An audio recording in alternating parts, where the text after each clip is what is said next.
Good afternoon दोस्तों आज हम कंप्लीट हिस्ट्री समझेंगे गलवान घाटी की और उसकी जियोग्राफिकल लोकेशन को भी स्टडी करेंगे।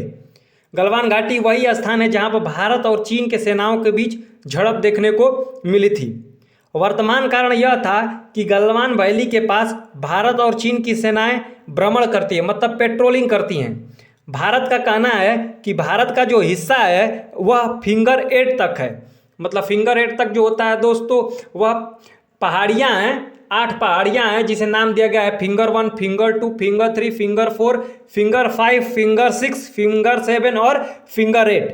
ठीक है, तो भारत का कहना है कि भारत का जो हिस्सा है वह फिंगर 8 तक है, जबकि चाइना का कहना है कि भारत का हिस्सा केवल फिंगर 4 तक है। तो फिंगर 4 से फिंगर 8 तक का जो बीच का एरिया हुआ वो विवादित हुआ, लगभग 8 किलोमीटर तक का एरिया है जो कि विवादित है। और यहाँ पर जो होता है कोई भी सेना, न भारतीय सेना न चाइनीज सेना क्या करती है, कैंप लगाती है। वह केवल यहाँ पर पेट्रोलिंग करते हैं। पेट्रोलिंग मतलब जासूसी, मतलब वहाँ पे घूमते रहते हैं। ठीक है, यह विवाद 1962 से दोस्तों शुरू हुआ, जब चाइना द्वारा भारत के अक्साई जो होता है, जो अक्साई चीन करके वाला हिस्सा था भारत के, उस चीन पर जो होता है सस्काम घाटी वाले हिस्से पर इसने क्या करा था, कब्जा कर लिया था। उसके बाद यह जो होता है शुरू हुआ। चूंकि फिंगर 4 से 8 तक का क्षेत्र विवादित है तो दोनों सेनाएं आपसी सहमति से फिंगर 4 से फिंगर 8 तक केवल पेट्रोलिंग करती है, मतलब केवल घूमती रहती हैं। परंतु उस दिन चाइना के सैनिकों द्वारा जो होता है दोस्तों शैतानी किया गया और उसने क्या करा कि पहले से ही अपने ट्रूप्स को हथियार पकड़ा दिए, मतलब डंडे में नुकीले कटीले तार बांधकर, और वहाँ पे मौजूद थे। मतलब वो फिंगर 4 से 8 जो एरिया है विवादित उसमें आकर जो होता है खड़े हो गए थे और पीछे हटने का नाम ही नहीं ले रहे थे, जिसके कारण भारत के जो मेजर थे, संतोष बाबू नाम था उनका, वो वहाँ गए और उन्होंने क्या करा कि मना किया, परंतु वह उसी समय पर उन पर हमला कर देते हैं और उनकी मृत्यु हो जाती है। याद रखिए कि जो भारतीय सेना थी वो निहत्थी थी और वो कटीले तारों के साथ थे, परंतु भारतीय सेना ने अपने शौर्य का परिचय देते हुए वहां पे उन लोगों को मारकर खदेड़ दिया।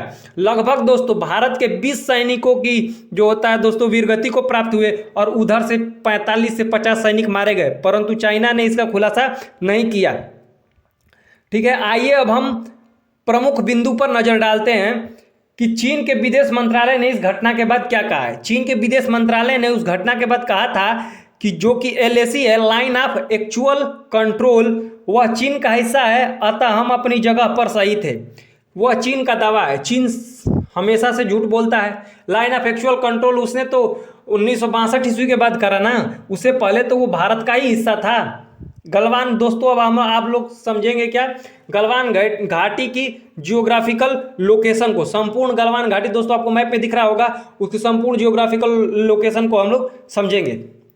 यह घाटी पश्चिम में लद्दाख और पूर्व में अक्साई चीन के बीच में स्थित है। कौन, जो गलवान घाटी है दोस्तों, आप लोगों को साइट ऑफ क्लास भी दिख रहा होगा।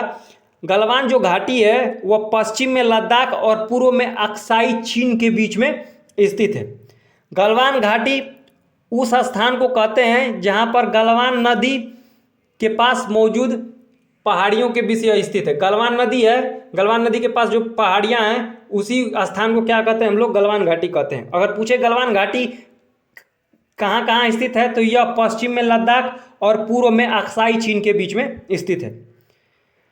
गलवान नदी का स्रोत चीन की ओर अक्साई चीन से है, मतलब काराकोरम श्रेणी से होकर यह गुजरती हुई नजर आती है और यह भारत में आकर सियोक नदी से मिलती है। कौन, गलवान नदी कहाँ से निकलती है तो काराकोरम रेंज से होकर आती है और जो होता है सियोक नदी में मिलती है। यह भी आपको ध्यान रखना है।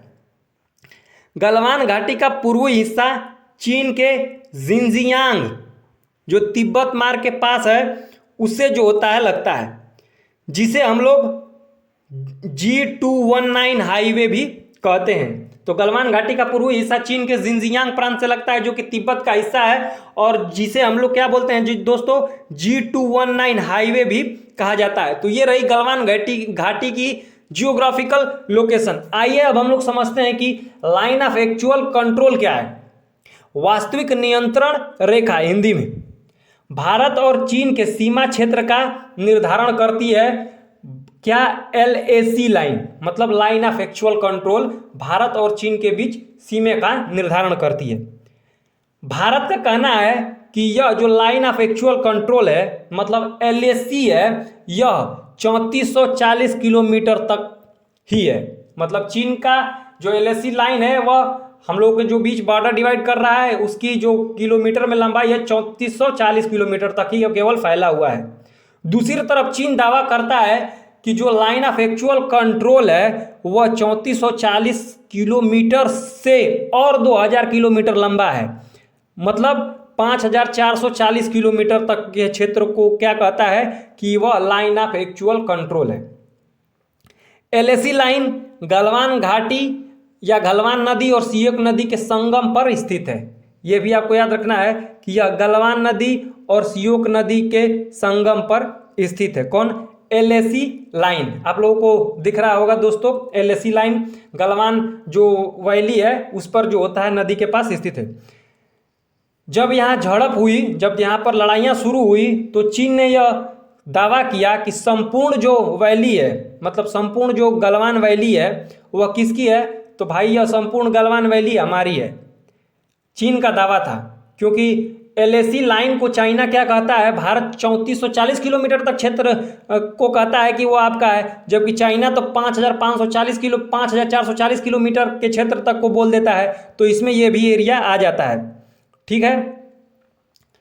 गलवान जो घाटी में झड़प हुई उसका एक और मुख्य कारण था, भारत LAC लाइन के बीच, भारत का हिस्सा है वहाँ पर LAC लाइन के बीच एक और मुख्य कारण है दोस्तों, जो LAC लाइन है उसके इधर वाले हिस्से पर भारत का हिस्सा है, LAC लाइन के उधर चाइना है।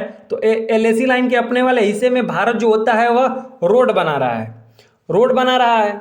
अब चूंकि यह रोड बन रहा है तो यह चाइना के लिए बहुत बड़ा सरदर्द है, क्योंकि अगर रोड बन जाएगा और कभी भी क्लैश होते हैं या फिर लड़ाइयाँ खुल के होती हैं तो भारत अपनी सैन्य गठबंधन को या सैन्य शक्तियों को वहाँ पर रोड के माध्यम से बहुत तेज़ी से पहुँचा सकता है। इसी के कारण जो होता है चाइना वो विद्रोह करता रहता है, वह भारत को फंसाया रहता है कि क्या है कि आप यहाँ पे रोड न बनाएं। वो डायरेक्टली तो कहता ही है और इनडायरेक्टली रोकने के भी कोशिश करता है। तो ऐसे इंसिडेंट वह करता रहता है।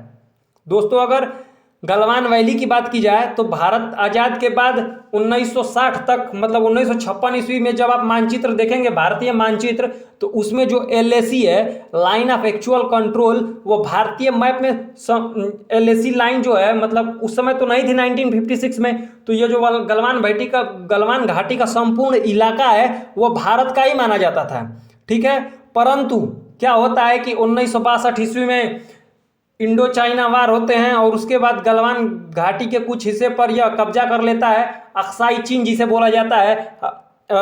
कब्जा करने के बाद तो दोस्तों अब चाइना क्या करता है कि गलवान वैली वाले इलाके को अपने मैप में दर्शाता है और कहता है कि ये जो गलवान वैली का इलाका है यह सारा मेरा है, क्योंकि वह लाइन ऑफ एक्चुअल कंट्रोल को भारत द्वारा जो निर्धारित की गई लाइन है, जो सीमा दी गई है कि 3440 किलोमीटर का क्षेत्र आपका है, वह उससे 2000 किलोमीटर और अधिक मानता है, जिसमें पूरी गलवान वैली आ जाती है। ठीक है दोस्तों, तो ये रही हम लोगों की आज की एनालिसिस, विश्लेषण और जियोग्राफिकल लोकेशन गलवान घाटी की। दोस्तों आपको उम्मीद करता हूँ कि क्लास अच्छी लगी हो। अगर क्लास अच्छी लगी हो तो क्लास को लाइक, सब्सक्राइब और शेयर करना ना भूलें।